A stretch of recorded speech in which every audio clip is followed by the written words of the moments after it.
Señores, hablaremos hoy de Juan II, rey de Francia, y de su cautiverio en Inglaterra. En 1350 fue coronado rey de Francia este muchacho, Juan II. Había estado casado con Bona de Luxemburgo y después enviudó. Se volvió a casar con Juana de Auvergne y habían hecho unos grandes bailongos para celebrar este último casorio. Unas fiestas públicas verdaderamente extraordinarias. Por ejemplo, las fuentes de la ciudad, en vez de escupir agua, escupían vino. Y en esas mismas fuentes se bañaban mujeres desnudas. Señor. Esas son plazas. Es una Esas son barbaridad fiestas públicas, ¿no? Bueno, que venga ahí, qué sé yo. Es un degeneramiento. Mujer. Sí, señor, por eso le digo. Bueno, cuando se casó, por segunda vez con Bona, con Juana de Auvergne, ya tenía Juan 7 hijos de su matrimonio anterior con Bona de Luxemburgo. Las bodas con Juana se celebraron en los términos que acaban de describirse y pasaron 5 años muy agradables con esta chica. Siempre organizaba fiestas y diversiones muy caras. Eran tiempos de tregua de la guerra de los 100 años. Si una guerra dura 100 años, es de suponer que las treguas también sean duraderas.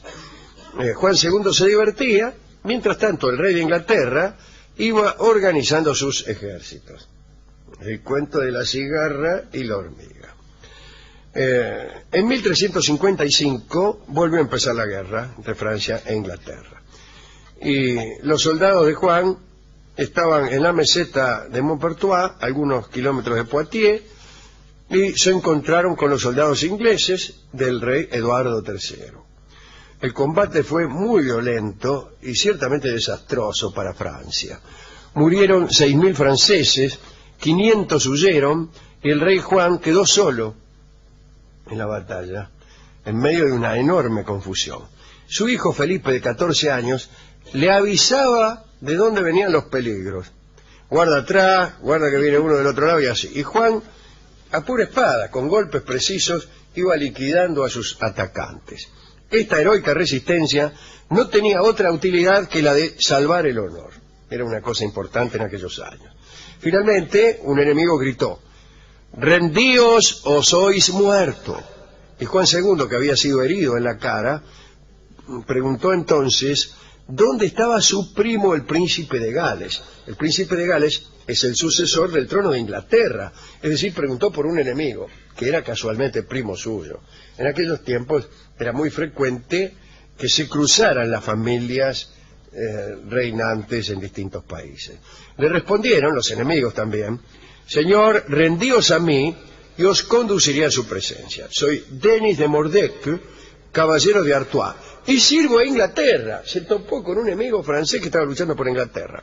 Le dijo: «Sirvo a Inglaterra porque ya no puedo servir a Francia, donde he perdido todos mis bienes». Juan conocía a aquel caballero y entonces se rindió. Fue conducido inmediatamente a ver al príncipe de Gales, sucesor, como se ha dicho, del trono inglés. El príncipe lo recibió cortésmente. «¿Qué tal? ¿Cómo le va?», que yo. Días más tarde, Juan estaba en Burdeos, que pertenecía entonces a Inglaterra. Estaba ocupada desde hacía siglos por Inglaterra, la región de Burdeos, y en aquel entonces buena parte del territorio francés estaba en manos de los ingleses, y ingleses que en su mayoría hablaban francés. El lenguaje de la corte de Inglaterra en estos años era el francés. Muy bien, lo llevaron a Burdeos, que era territorio inglés. Allí Juan estuvo sometido a un trato especial hasta que lo trasladaron a Inglaterra. No estaba ahí tampoco encerrado en una celda. Le permitieron en Londres tener su servicio de empleados personales. Qué bien. Incluso le mandaron, se hizo traer desde París a mucha gente de su propia confianza, especialmente a su bufón particular, que le contaba cuentos verdes para hacerlo reír. Juan era recibido frecuentemente en el castillo de Windsor, donde vivían los reyes de Inglaterra, y participaba en alegres fiestas, sin extrañar demasiado Francia en realidad. Y tampoco extrañaba mucho a su mujer, la Juana de Auvergne, que ya medio lo tenía seco. En Windsor había conocido a varias muchachas encantadoras que por las noches lo visitaban y él les contaba la batalla de Poitiers. ¿En serio? Una de esas muchachas le gustaba más que todas. Algunos historiadores afirman que era la misma amante del rey Eduardo, ¿no?, de Inglaterra, la hermosa condesa de Salisbury. Aquel cómodo cautiverio duró 4 años. 4 años en cana saliendo con la amante del rey. VIP, preso Sí, VIP. extraordinario. Mientras tanto, Eduardo III ya firmaba como rey de Francia y Inglaterra. Y establecía con sus consejeros un tratado de paz beneficioso para Inglaterra. También iba perfilando el reinaldo inglés, Eduardo III, el monto del rescate de Juan. Porque era usual cobrar un rescate. Te trataban muy bien, pero no te largaban hasta que formaran con un rescate, el rescate de un rey, verdaderamente. En 1360, Inglaterra y Francia firmaron un tratado y se acordó que Juan sería puesto en libertad luego del pago de una enorme compensación. Pero las arcas de Francia estaban vacías. Juan buscó dinero por todos los medios incluso vergonzosos. Así tuvo que entregar a su hija Isabel al peor de los tiranos de Milán, Giovanni Galeazzo Visconti, que cazaba hombres en las calles y arrojaba vivas a sus víctimas a unos hornos que tenía. Gracias al dinero de Visconti, Juan II fue liberado. Francia daba pena y el poeta Petrarca contó esa pena. Él fue quien se acercó a Juan para felicitarlo en nombre de su yerno Visconti. Petrarca fue enviado por Visconti. Pero Petrarca, que estuvo en París, escribió: por doquier hay soledad, desolación y miseria. Las casas están en ruinas. Por todas partes se aprecia la huella fatal de los ingleses. En París, arrebatado por la desolación que llega a sus puertas, el Sena se desliza con tristeza, llora y tiembla por el sino de todo el país. Petrarca le entregó al rey 2 sortijas que le enviaba Visconti, el que se había hecho con la hija, ¿no? Luego agasajó a la corte con un sermón en latín sobre el regreso de Babilonia. Pero esta visita no entusiasmó mucho al rey. El Louvre le parecía más triste que Windsor, y su reina, Juana de Auvergne, era más fea que las minas inglesas que él se transaba en Londres. Así que se aburrió.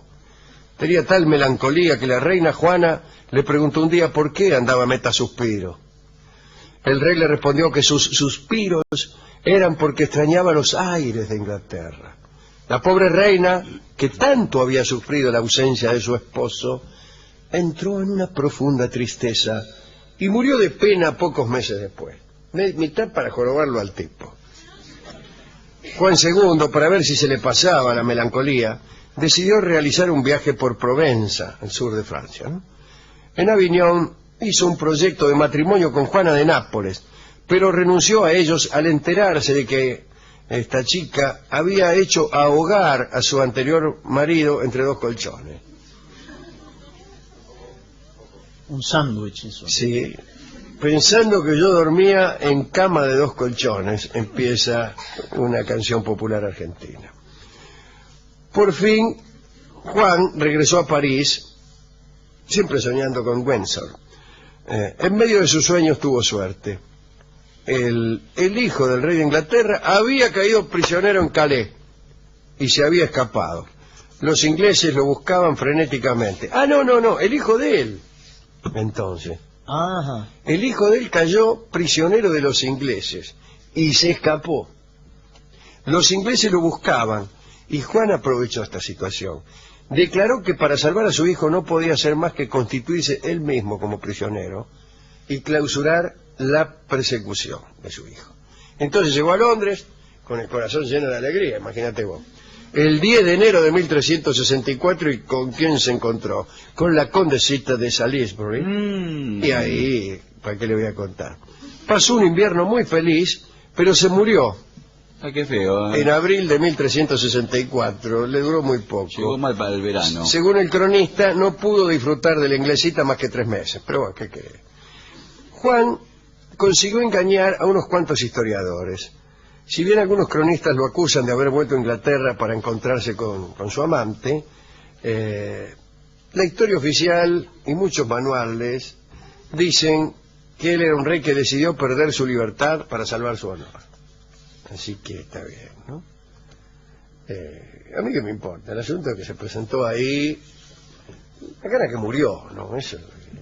No aguantó la felicidad, como dicen. Pero Creo que qué después suerte, no se la aguantó. sí, qué suerte caer en una buena prisión, ¿no? En una buena prisión. No, estaba el primo también de por medio, no es que... Sí, eran todos medios parientes. Fue preso VIP. Me estaba acordando de un predicador que predicaba en un barrio muy fulero. Y entonces él mismo afeaba el infierno.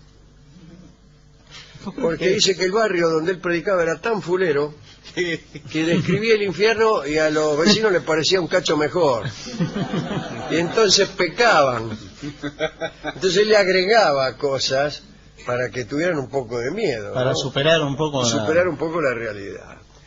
Bueno, hemos ido a la discoteca y hemos contado prolijamente este romance que tenía en su prisión el rey Juan II de Francia. De modo tal que cuando lo largaron se puso mal. Y no hay canciones de esto. Hay una que se llama La novia ausente, que se refiere evidentemente a la condesita de Salisbury. La escucharemos en la versión de Jorge Vidal, el negro Jorge Vidal. Le voy a contar una anécdota sobre Jorge Vidal. Un día me invitaron a cantar en el Café Tortoni, en una reunión que hacía cierta orden tanguera que había por ahí, que se reunían cada tanto. Ahí estaban unos cuantos ahí. Y en la primera fila estaba Jorge Vidal. Entonces yo canté y le gustó. Yo creo que canté Esclavo, con el cuarteto de cuerdas de Marsan. Un cuarteto de cuerdas y el pianista, no Marsan, Federico Misragin, querido amigo. Y le gustó a Jorge Vidal, ¿no? Y vino y me saludó, me dijo, qué bien, me gustó mucho, qué sé yo, muy afinado, no sé qué me dijo. Bueno, un comentario elogioso. Y lo saludé, bueno, gusto de saludarlo, nunca lo había visto. Y un día estaba escuchando la radio y tenía un programa en Radio Espléndido, ¿viste? Radio por ahí, no sé si tan escuchada, porque era un sábado, un horario no muy conveniente, pero el programa me gustó mucho, porque ponía discos muy buenos. Y entonces me ocurrió, como vi que estaban llamando, yo creo que nunca llamó a la radio, habré llamado 2 o 3 veces a algunos amigos nada más. Y lo llamé para saludarlo, creyendo que como uno tiene un programa en una radio más o menos principal y por ahí te hacen creer que tiene mucha audiencia, significa algo que uno llame a un programa de radio. Y el tipo no sabía quién era. No. Es decir, que ese día me saludó porque me saludó. Me leyó el mensaje, saludan, fulano, Alejandro Dolina, como quien dice, fulano. Quiere decir que, yo digo, usted no tiene por qué saber quién soy yo y la mayoría de la gente no lo sabe. Pero por ahí en una radio sí, pues se trata de un colega. Pero de verdad le había gustado como cantó. Sí, pero yo me creí que él sabía quién era yo. Y no, le gustó. Dice, mirá que bien canta este pibe. Sí, sabés que hay uno en el Tortoni ahí que... Sí, pero bueno, me pareció muy bien, me pareció merecido. Merecido para cierta insolencia que uno tiene creyendo que uno dice, soy fulano de tal, de Radio 10, qué sé yo, y que te van a atender en todas partes. No, no es así. Y bueno, usted sabe que yo nunca hago eso. No, es verdad. No, usted sabe que yo nunca hago eso. Bueno, pero yo sí lo conozco a Jorge Vidal y ponemos disco de él. Eso es lo que me reventó. Claro, que nadie le hubiera dicho, nadie, que nosotros ponemos discos de él todo el rato.